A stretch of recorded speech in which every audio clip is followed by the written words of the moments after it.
冷战初期，喷气战机风靡全球，速度被视为制空的唯一信仰。可是，在这种高速争霸的时代，一架古老的活塞攻击机悄然登场，它的存在似乎背道而驰，却彻底颠覆了战争规则。这就是 A1 天袭者 Skyraider， 不是为了速度，而是为了耐久、火力和制空；不是为了空战，而是为了在丛林、港口和前线跑道上为地面士兵提供持续支援。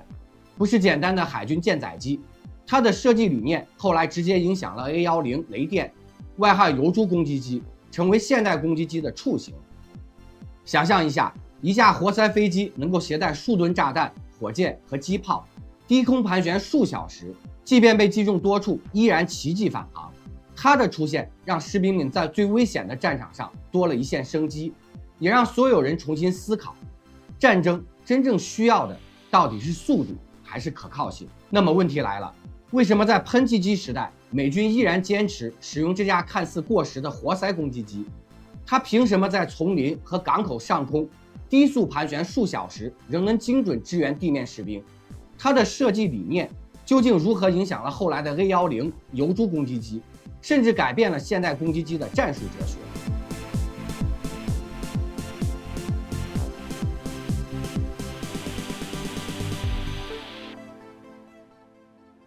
大家好，这里是 High Weapon， 我是 Jason。今天我们将揭开 A1 天袭者的传奇面纱，探寻它如何在冷战火光中生存、战斗，并奠定现代攻击机的设计哲学。A1 的故事真正开始于二战末期的海军航空发展困境。1943年，美国海军发现，当时舰载机种类繁多，却各自为战，各司其职，战场效率极低。俯冲轰炸机负责摧毁固定目标，鱼雷机专门打击水面舰艇，轻型战斗机则保护航母。然而，一旦战场环境发生变化，支援地面部队、压制突发火力点，或者应对敌方快速机动的目标，这些飞机往往力不从心。美军迫切需要一架真正万能攻击机，能够随时应对各种任务，不受传统分类的束缚。美国海军提出了具体设想。首先，它必须能够携带大量武器，不论是炸弹、火箭还是鱼雷。其次，它必须能够低空俯冲攻击地面阵地，又能在必要时自卫护航。最重要的是，舰载起降必须可靠，即便甲板狭窄、海况恶劣，也能稳妥起降。而且设计要耐用，能在海上和前线复杂环境中持续作战，而不是一味追求速度或花哨技巧。道格拉斯飞机公司承接了这一项任务，由传奇设计师艾德·海涅曼领衔设计。海涅曼的设计理念清晰明了，简单、强大、耐用。他相信复杂的战场不是用复杂的飞机去解决，而是一架能够承受任何环境、完成任何任务的全能型战斗工具。具体设计上，他做出了几项大胆的选择：一、取消冗余结构，去掉不必要的装饰、整流罩和多余的机翼附件，让机体尽可能轻便；二、采用大功率活塞发动机，选用莱特 R3350星火双旋发动机，不仅动力强大，还能保持长时间制空与满载作战。三、机翼下设计多达15个挂点，可以挂载炸弹、火箭、鱼雷、机炮吊舱、照明弹等各种武器组合，让同一架飞机几乎可以完成任何空对地任务。海涅曼称它为空中多用途卡车，寓意它既笨重又可靠，能承载大量战场物资，也能在战火中持续运作。他设想，无论是航母甲板上起飞，还是丛林或山区的简易机场降落，这架飞机都能胜任任务。正是这种理念，让 A1 天袭者从一开始就注定与众不同。它不追求速度的极限，而是追求可靠性与全方位火力支援。它不是冲锋陷阵的猎鹰，而是战场上的老牛，稳扎稳打，却能在最危险的环境下保护每一名地面士兵的生死。道格拉斯飞机公司在海涅曼的带领下，从1944年开始着手原型机研发。第一架原型机被命名为 XBT-2D， 首飞时间1945年3月，动力系统搭载莱特 R3350发动机，功率高达2700马力。性能特点：最大速度约512公里每小时，作战半径约720公里，最大载弹量可达3.6吨。首飞试验中 ，XBT-2D 展现了强大的低速操控能力和卓越的承载力，即便满载炸弹，它依然能在短距起降中保持稳定。这对于航母作战来说至关重要。海涅曼还特别强化了机体结构，使飞机在受损情况下依然能返航，这为后来的空中坦克传奇埋下了伏笔。原型机一飞冲天后，道格拉斯立即着手改进，推出 AD-1 Sky Raider。AD-1 是首批量产型号，已经具备完整的攻击能力，能够携带炸弹、火箭、鱼雷，同时保持低速高机动性和坚固耐用的机身。它主要用于舰载攻击和支援任务，成为海军最早的全能攻击机之一。紧接着，道格拉斯推出 AD-2 与 AD-3，这两个型号在发动机上进行了升级，动力更强，飞行性能提升明显，航程延长，挂载能力增加，意味着它可以在前线长时间制空，为地面部队提供持续火力支援。AD-2、AD-3 还优化了航电系统，使导航和通讯更加可靠，为复杂战场环境做好准备。AD-4 是整个系列中最具代表性的型号，它广泛投入实战，成为海军的主力攻击机。AD-4 的结构更坚固，维护更便捷，同时保留了巨大的挂载能力和低空稳定性。在朝鲜战争中 ，AD-4 屡次完成低空压制、铁路轰炸和海上打击任务，战场表现堪称传奇。随后，道格拉斯推出 AD-5、AD-6、AD-7，这些型号部分为双座设计，用于指挥、协调、救援和训练任务。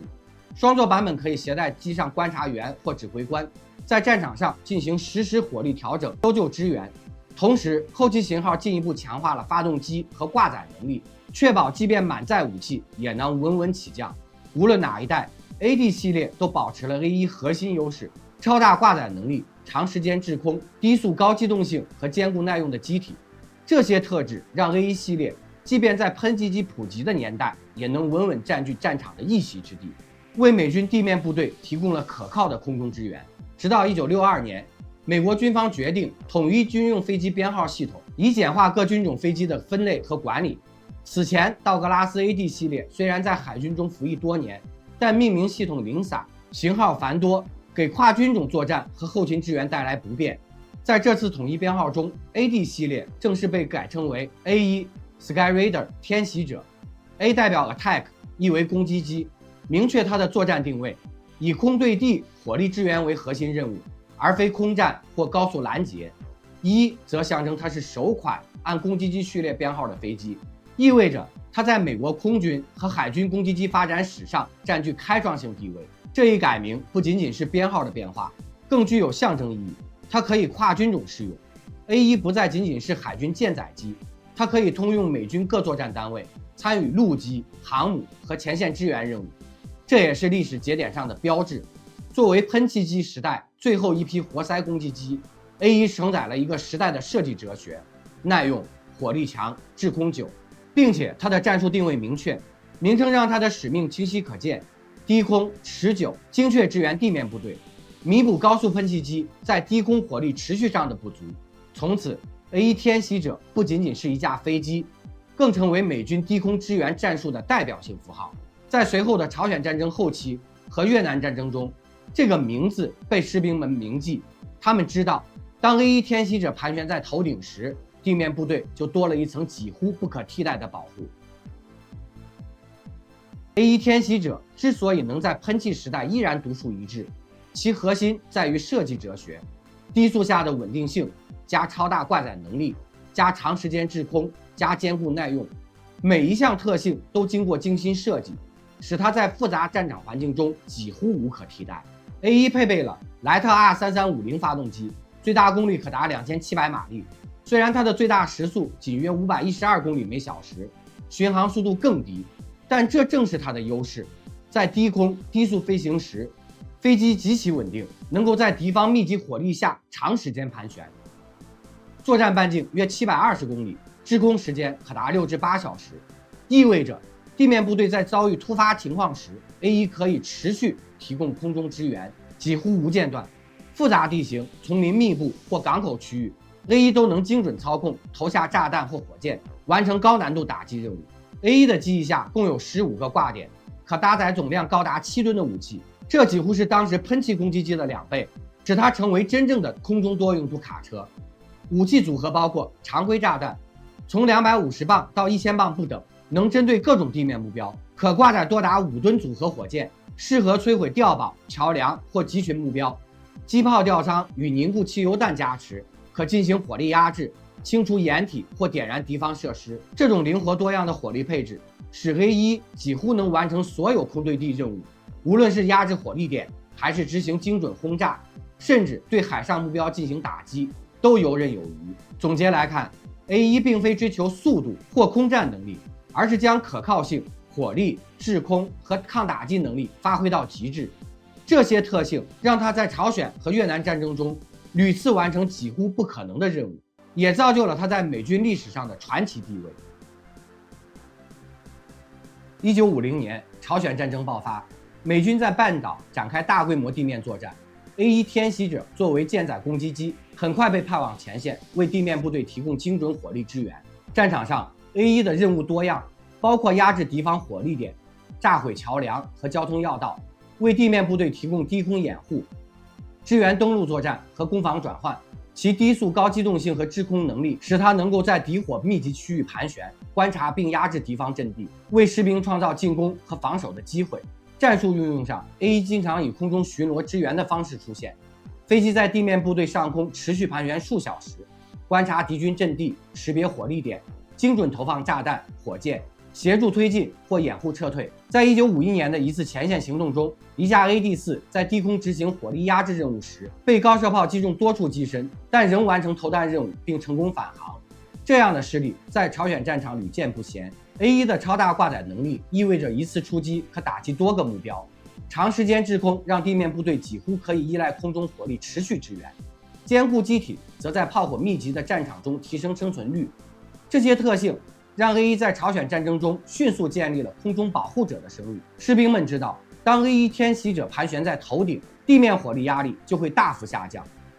虽然 A1 在朝鲜表现出色，但它也不是万能。面对喷气式战斗机，低速使其容易受到拦截，高密度高射炮下仍存在被击中的风险。在复杂气象或夜间作战时，需要精准导航和指挥。这些经验促使美军在后续战争中对攻击机战术进行了优化，也为越南战争中 A1 的作战方法奠定了基础。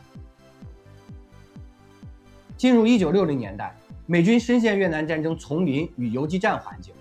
A1 天袭者再次成为地面部队的空中守护神，展现了他在低空火力支援上的独特优势。而越南战争的战场环境更加复杂，丛林密布，河流纵横，地面目标难以精准打击，游击队灵活机动，地面防空火力密集，喷气式战机难以在低空长时间盘旋支援地面部队。在这种环境下， A1 的低速高机动性和长制空能力成为生存与作战的关键。越南战场上 ，A1 执行任务时通常采取低空持续盘旋加精准火力投放，持续观察敌方阵地，实时调整投弹和火箭攻击，支援地面部队的推进或撤退行动，在河流、丛林或简易跑道附近执行紧急支援和搜救。在一次河谷支援行动中， A1 在低空盘旋超过2小时，精准压制敌方火力，为美军陆战队顺利突围创造条件。类似任务中， A1 常常成为地面部队生死的关键保障。A1 的15个挂点和高达7吨载弹量，使其能够一次任务覆盖多个目标：炸弹轰击敌方碉堡与补给点，火箭弹压制集群火力或摧毁桥梁，机炮和凝固汽油弹攻击游击队藏身地。这种灵活多样的武器配置让 A1 成为低空持续火力的象征。尽管如此， A1 在越南也面临极高风险，高射炮、轻型防空火力和丛林游击队射击造成大量损失。战争期间，美军共计损失约266架 A1， 损失率几乎等同于一个完整中队全军覆灭。这些数据让美军深刻意识到，虽然 A1 坚固耐用，但在高密度防空火力环境下，依然需要更专业的攻击机和支援策略。而 A1 的传奇不仅在于数量和损失，更在于它在战术上的启示。低速长制空是地面支援不可替代的能力，多挂点多任务灵活性证明了活塞机在喷气时代的战术价值。它的坚固机体和可靠性奠定了现代攻击机设计的理念基础。因此 A1 天袭者不仅在越南战场上留下辉煌战绩，也塑造了空中坦克式攻击机的历史传奇。当我们回望冷战的天空，喷气机的轰鸣似乎才是那个时代的主旋律，但在高空声速的背后，却有一种低沉的螺旋桨长久地回荡在战场上空，那就是 A1 天袭者。这架飞机本该是历史的过渡符号，它的设计诞生在二战，服役在喷气的新时代。按常理，它早该被淘汰，但事实却相反。